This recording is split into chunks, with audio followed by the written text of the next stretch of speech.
Good day, everybody. My name's Todd, standing the man who takes people out into the field and has them either live interact with or eyewitness a Sasquatch. Wow, so it's been starting up expeditions this year.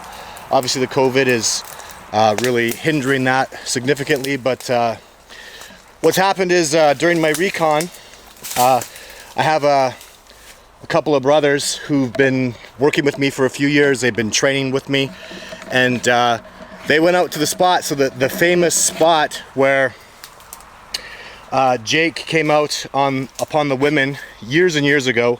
He came out where there were the three women, one of them peed. So they've been they were monitoring that spot the same time of year that those women drove by.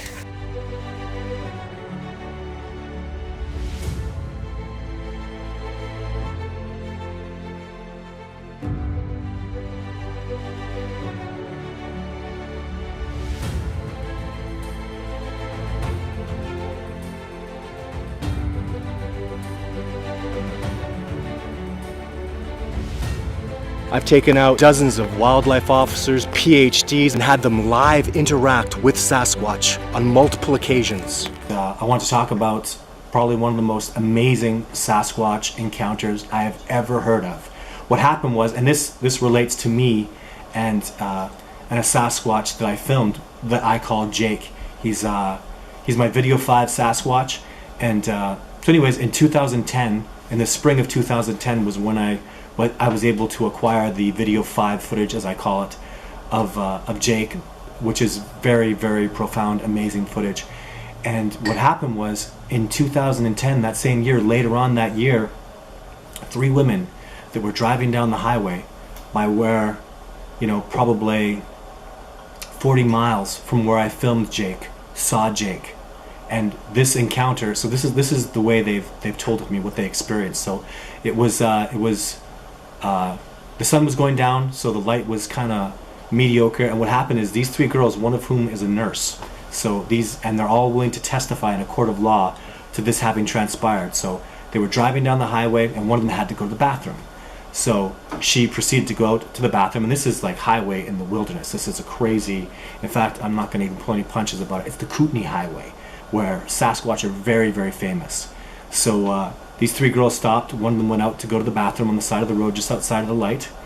And as she was done going to the bathroom and she moved up towards the car, Jake came out of the woods and walked right up to where she had urinated. So she moved over and didn't really see the Sasquatch. The girls in the car were stunned and frozen in fear as their friend moved back to the car, and they could clearly, just out of the sight of the headlights, see Jake, 8'8", probably 800 pounds, monstrous, walk right up to the spot where she had gone to the bathroom and picked up that piece of grass and put it in his face and was smelling it. So as the girl who had just gone to the bathroom went back over to the vehicle, she went and got in the vehicle. The girls in the vehicle were kind of flipping out. Jake walked right up to the car.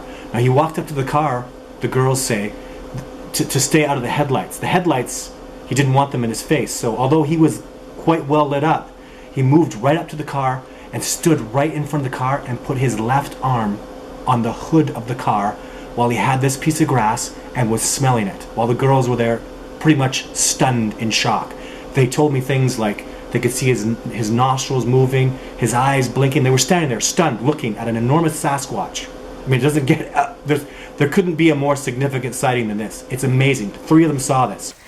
And after being out there for 8 days, these guys are tough. They had some interactions. They had some. They found the Sasquatch out there, which is amazing. That's the power of cooperation. So I went out there for one day and one night and confirmed that it is. I believe it's the Sasquatch I'm having the most success with right now. It's Jake's little brother. I call him Jacob. He's the Sasquatch that Survivor Man filmed the top of a head of, I believe.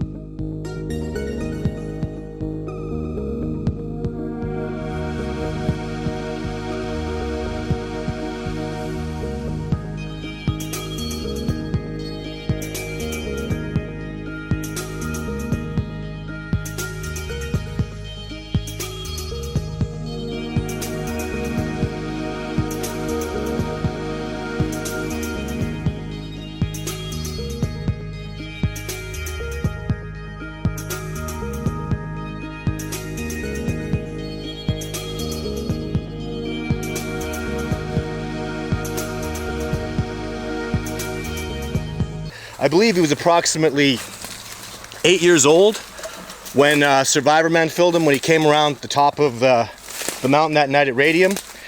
So being that it's approximately 7 years later, I've been cataloging him and watching him as the years go by with his track size and his body size. I believe he's approximately 15 years old now. And yeah, so had a real distant interaction with him. He made some sounds for me, and then he did a little call out for me. And you know, and then I went home after that. I just spent one night out there again after they'd spent 8 days. So that's really, really cool. Very, very awesome. I'm very excited about that. Recon has started out fantastic this year.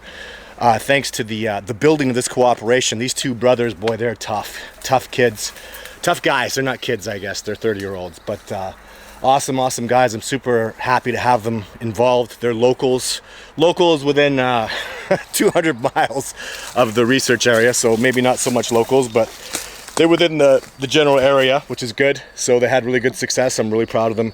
They're going to do lots of work this year. They're Canadians, and I need that this year because the Americans are not able to come out. So it's been very damaging to this research, that's for sure. It's been very damaging to my expeditions. I was super excited to have them come out, but it is what it is. The COVID is what the COVID is. So, and then just recently, so if you saw the video about Shay, it made me think. So I actually went out with Shay, and she took me to the area where she had her encounter, and I saw what just made me think of Claudia Ackley. It made me think of another gentleman in Oregon, James. What happened with Shay is the Sasquatch came up through a corridor, right through, kind of through town. Not through town, but through a area where there are houses. But it's one of those big, you know, gullies. It's right before the lake there. And it just made me think of Claudia Ackley and made me think of another gentleman I've been cooperating with, James. So Claudia Ackley, in case you don't know, the Sasquatch came to her in an area in California that it came through a corridor where there's hiking trails that people go on. And what I have to be deducing here is these Sasquatch are really, really coming into human areas, but they must be coming in at night. Because I'm talking walking trails, like the walking trail is going to be within 200 yards. I mean, the open area is only, at times it's 200 yards, maybe it gets wider, about up to 5. The Claudia Ackley thing, I'll tell you, that's crazy. Because they had her daughter witness younger Sasquatch, so it's not just like a couple of, you know, teenage males or a teenage male and a female. It was young ones, like, you know, 3 to 5 year olds were out with this older one. So they're brave coming into these areas. And the other person I talked to years ago, his name's James, and he's got a habituation going on where he lives just outside of a city in Oregon, and you know, it's on the outskirts, so the Sasquatch are coming to him, again, through a bit of a corridor, but they've been interacting with him. And I remember I met James because he was mad at me because he said, you don't have to do Sasquatch research in the backcountry with wilderness and all that stuff. And you know what I said to him? I said, you're right, James, you don't. I wouldn't do it this way unless I absolutely had to. So I don't have much choice. I tried to do that habituation thing in Morley by a native reserve, and it just wasn't precipitating anything. And then I got kicked off the reserve. But my point with this is, I mean, please, people, if you're getting Sasquatch, they're coming to your house and coming through urban corridors. That's huge. That's so huge. That's so amazing. Keep it up. Contact me. I'll help you with any way I can. Because James, although he was upset with me, and he had a good point, he was just upset. You don't have to do Sasquatch. Why you have to go backcountry? Why you have to go sleep in the bush like that? Why you have to make it so dangerous?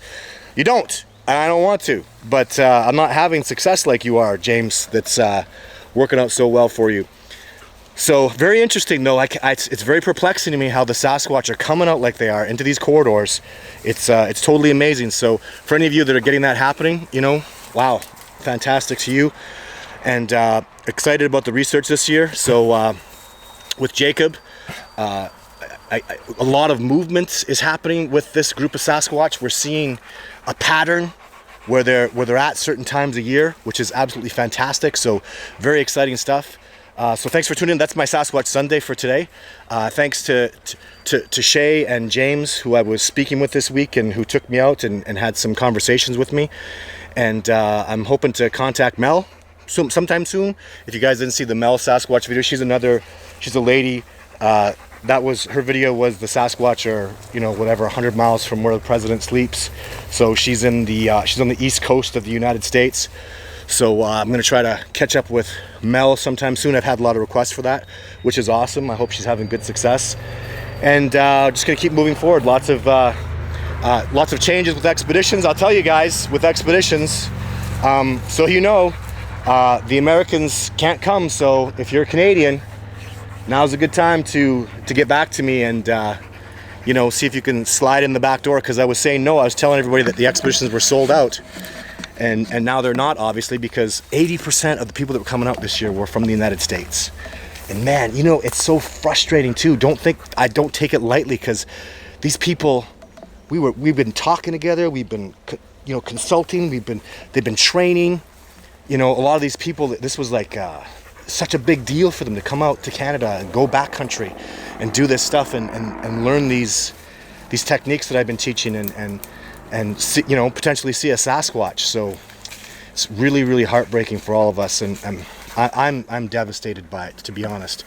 I've spent, you know, so much time talking with these people and becoming friends with them, and to have this this COVID thing happen where they're just being unreasonable about people coming across the border for any reason whatsoever. So our heart goes out to all of us. That sucks that we had to go through this, but it is what it is. We'll keep moving forward. So we'll have a Throwback Thursday video coming up this week, so stay tuned for that.